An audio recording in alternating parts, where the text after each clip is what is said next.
Pleasure to be. Hang on, just start now. Yep. Yeah, okay. It's my great pleasure to be speaking to Kriv Stenders, the director of the amazing story of Peter Greste, who was a journalist imprisoned in an Egyptian prison in 2013. An amazing story it is. Kriv, welcome to Movie Metropolis. Thank you, Peter.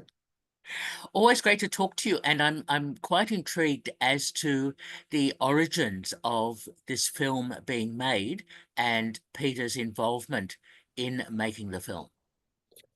Well, I can tell it from my perspective. I got a phone call about 4 years ago now from Carmel Travers, the producer, and she called me out of the blue and said, "Hi, Creve. My name's Carmel. A friend of mine gave me your number.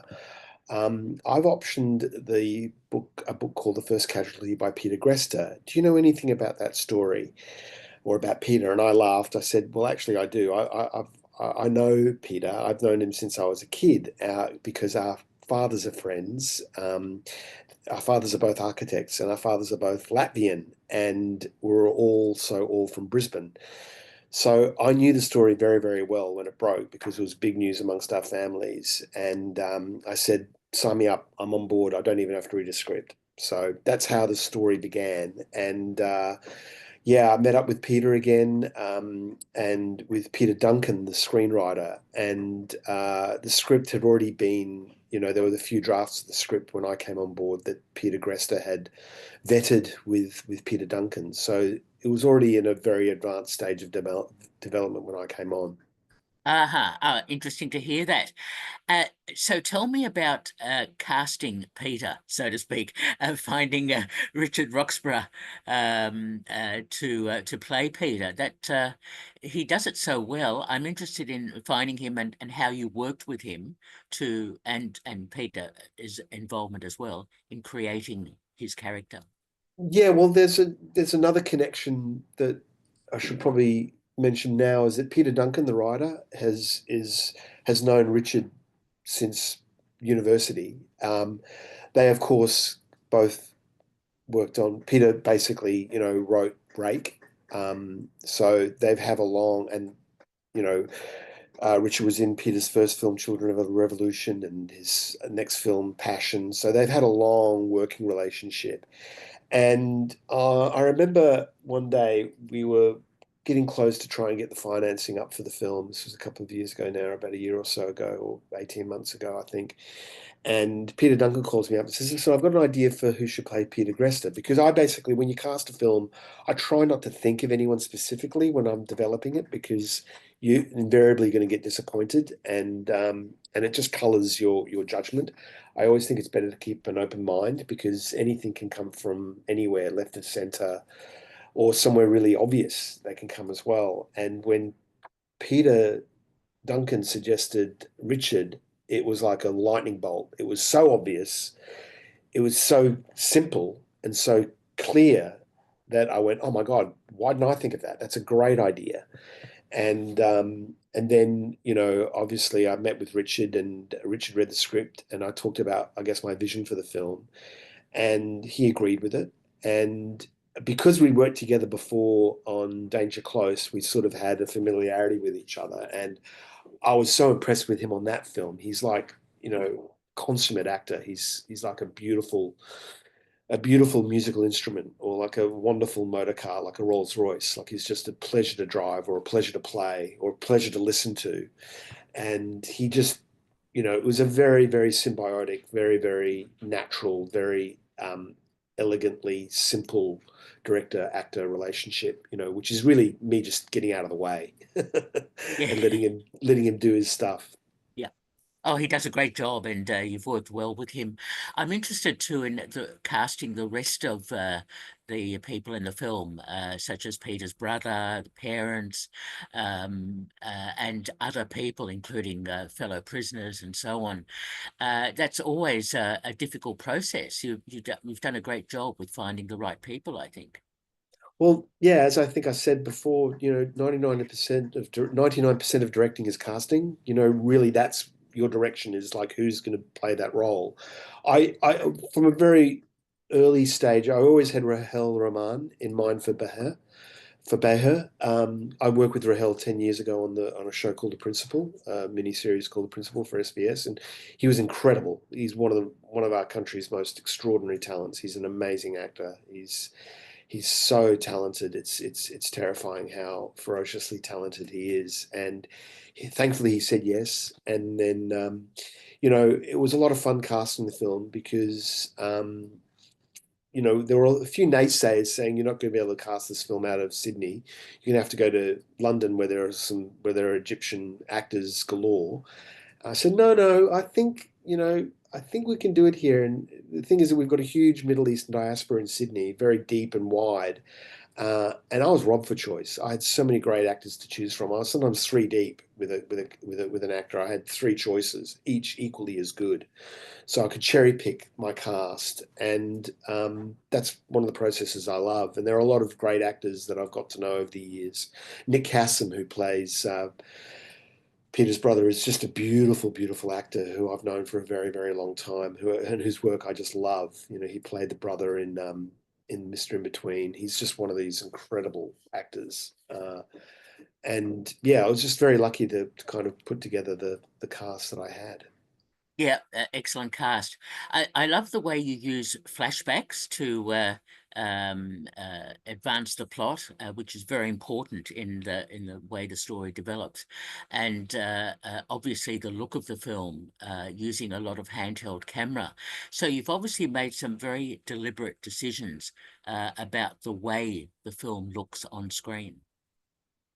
Yeah, well, that was, I guess, my contribution to the project. When I got the script, the original script was actually a little more traditional. It had Peter's story, but it also, I think, had the family story in Australia and then another story in the between the two consulates in Canberra and Egypt. So it was much more of a kind of a bit more of a traditional political thriller, more like a, I guess, yeah, just much more conventional. And I felt, no, the story is really Peter's, and I think we should stay with Peter. And once I sort of pitched my idea of let's make a first person film where we see the story through Peter's eyes from the moment there's a knock on the door to when he's released, that we stay with Peter. So we see what Peter sees, we experience what he experiences, we hear what he hears, and we feel what he feels. And once the producer Carmel and Peter Duncan came on board with that, we then refined the script to follow that kind of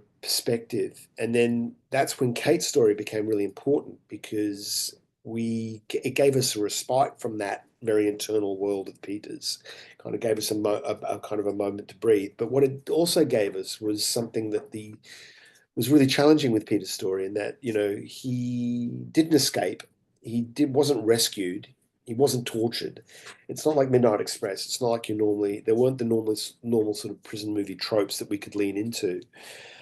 He was just suddenly released, and we sort of not so much struggled with that for a bit, but Peter Duncan and I discussed it quite a lot, going, wow, we don't have that. And then that's when I realized we actually do, we have Kate's story. Mm. And instead, what we don't have is a dramatic climax, but what we have is something better and something much more powerful, which is an emotional climax. So once we decided on that, we are able to then reverse engineer the story and use Kate Payton's story as this kind of this river, this emotional, spiritual river that goes through Peter's present day story, or this heartbeat that continually pumps away, reminding us, what Peter's experienced before, and ultimately it kind of connects and blooms in the final climax of the film. It certainly does, and we're talking to Kriv Stenders about The Correspondent, which releases in cinemas April 17th. I'm interested too in locations because there are those locations that in flashbacks as well as the prison and all that sort of thing. Um, how easy was it to find the right places to shoot? Well, one of the advantages of, being a working director is that especially in Sydney, you shoot a lot and you see a lot of locations and you remember a lot of locations. And, there are a number of locations that I found over the years that suddenly came to mind when we started to think about how we're going to pull this film off. Obviously prison, Callan Park, and mental hospital, Manly Barracks. The tunnels there. I'd always sort of shot in them before, but always thought, these are great locations. They could be, I could, repurpose them for something, and then it became, obvious when we made the Correspondent. I knew that we could pull this off by dressing and shooting these locations in a specific way to make them look different and unique. And that's kind of what we did. That's what you do in filmmaking. It's smoke and mirrors, and the camera only needs to see what it needs to see. It doesn't need to see, what's behind you or what's next to that room or there. You just need to see what's in front of the camera. And that's what we painted and that's what we lit. And because it was done through this first person point of view of Peter Greste, we were able to be very surgical and precise with our art direction and literally put our money on the screen. Yes. No, well done on that. It's a really compelling film. Tell me about Jeffrey Hall, who's the cinematographer. He's done such a good job, and the music by Tom Ellard, which seems to fit the film so well. Well, Jeff Hall and I have a long-standing working relationship. I actually met Jeff when I was a film student, and he was a young focus puller on a film called The Punisher when I was a clapper loader back when I was, a kid in my 20s. And we've always worked together, like on television commercials and music videos. And then Jeff shot Red Dog for me, and he's shot a lot of my films since. And we've developed, a really great shorthand. And Jeff's a very gentle but very methodical DOP. He's very quiet during pre-production. He just sort of tries to get a sense of the production, tries to get a sense of everything, from both the creative side, my kind of ideas, to the logistical side, and he makes decisions based on that gentle process of listening.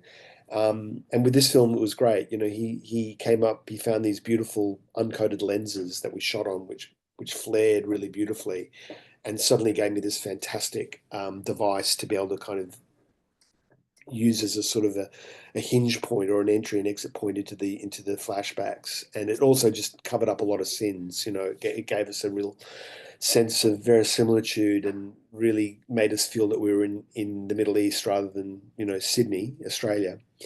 And Tom Ellard is an old friend from way back again.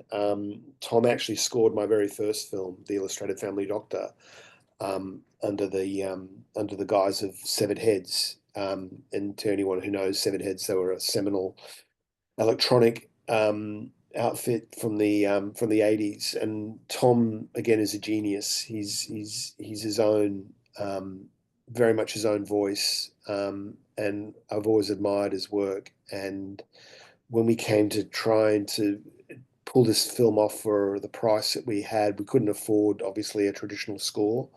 And that's when I turned to Tom, because Tom writes what I love, which isn't it's music, but it's also sound design. It's the one and the same thing. And I love that in films when the sound becomes and the music becomes synonymous, and they're not. It's not just a score. It's actually doing much more than just being music. Uh-huh. Tell me, how long was the shoot? Because uh, with your painstaking approach to filmmaking, which is so impressive, it must have taken a while to get all the shots right. No, well, the shoot was, all shoots these days are, very, very tight. Time is money, money is time. That's really where you've got to get a budget to meet, the balance sheet is really the amount of weeks you shoot. The less weeks you shoot, the more achievable a film is on a budget level. Whether it's more achievable creatively is another question. But you're always working. You never have enough time. Even I'm sure Tom Cruise could still be shooting his Mission Impossible films. He'll still say there's always a time limit. But yeah, I think we shot this film in 6 weeks, which is average for a feature Mm. film, an Australian feature film of that scale. We shot a lot more than was actually ended up on the screen, which is always the case. But it was a tough shoot. But because of our methodology, because of our sort of single camera approach with the point of view, a lot of decisions are made for you through that process, and that's what I like. You know, you find a methodology and actually have it become a virtue, you know, rather than a problem or a disadvantage. Use your limits to your advantage. So that's what we did. Okay, well, well done on that, because it really comes through as a seamless production, and it really tells the story so well. How did Peter respond when he saw the final cut of the film? Well, I remember that day very vividly. It was, you know, we had a screening actually arranged for both Peter and our distributor, Mark Aldrich at Maslow. And the minute the film started, I realized this is a really bad idea to have the distributor and Peter Greste in the same room. I went, what the hell were we thinking? Because if Peter hates the film, our distributor's there, it's going to really kind of chop us off at the knees. But the film played, and I was squirming. I was sitting next to Peter. I was just cringing the whole time, watching the film through my fingers. You know, just uh, couldn't second guess what Peter was feeling or thinking as the film played out. But when it finished, he said, "Excuse me, I've just got to go out for a few minutes. Excuse me." I went, oh my God, he hates it. He hates it." And he came back about 5 minutes later, obviously very emotional, and just gave me a big hug and said, "That was amazing. Sorry, I just had to, that was a very, very intense experience for me." And he loved the film. He loved it. He said, "Look, you've captured my experience. Again, you know, you captured it not specifically, but holistically. You know, the film was greater than some of its parts, which made me feel very, very happy." Oh, look, excellent to hear that. And I can imagine the film, of course, The Correspondent will have international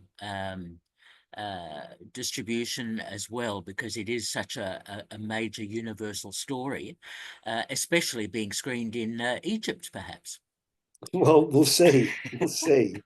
Yeah, I mean, I've got to be careful with that, you know, because God, even going to America now is risky, you know. Yeah. So we'll see. Yeah, I mean, hopefully the film will get some international traction. It's very difficult, you know, in this day and age. You know, there's so much.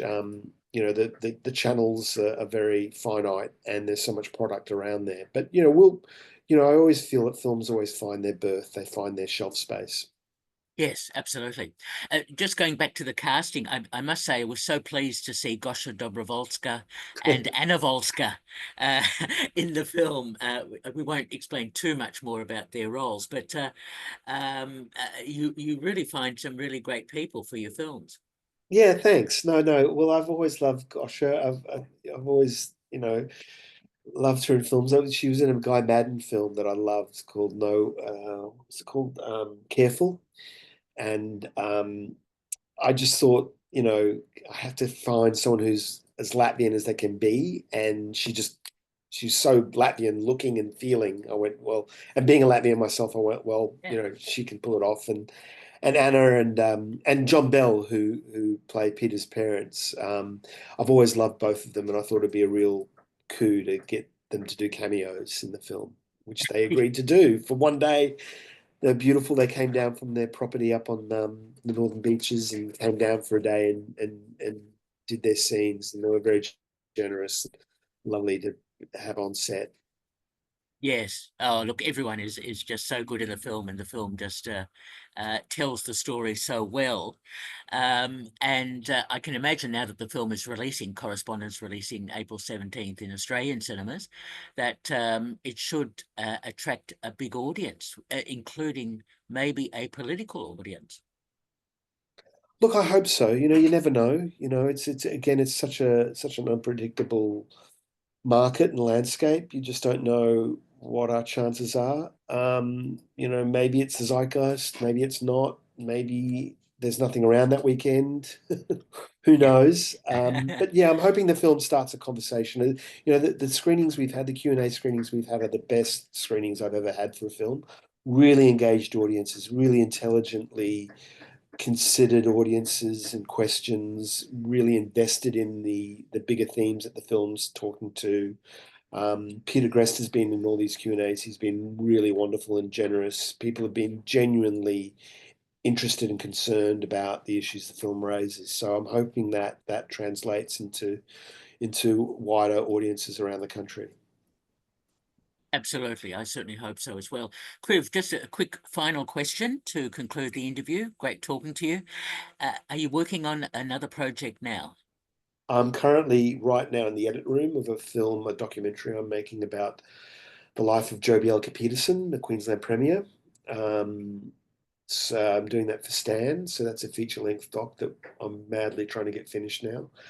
I'm working on that, and then I'm going on to a season of NCIS Sydney, which I've done already a couple of seasons for over the last 2 years. So that's the next gig. And then, yeah, always trying to develop features, always trying to kind of get a feature off the ground. But they're very difficult. You know, they're little miracles. They're like it's like trying to conceive a child. You know, there's a lot of rumpy bumpy going on to kind of get pregnant. So I'm madly, sleeping around trying to trying to get trying to get a project pregnant. Well, what an incredible analogy. I love it. It's Look, we've been speaking to Kriv Stenders, the director of The Correspondent, in Australian cinemas from April 17th. And as always, a pleasure talking to you, Kriv. Thank you so much. Thanks, Peter. Thanks a lot.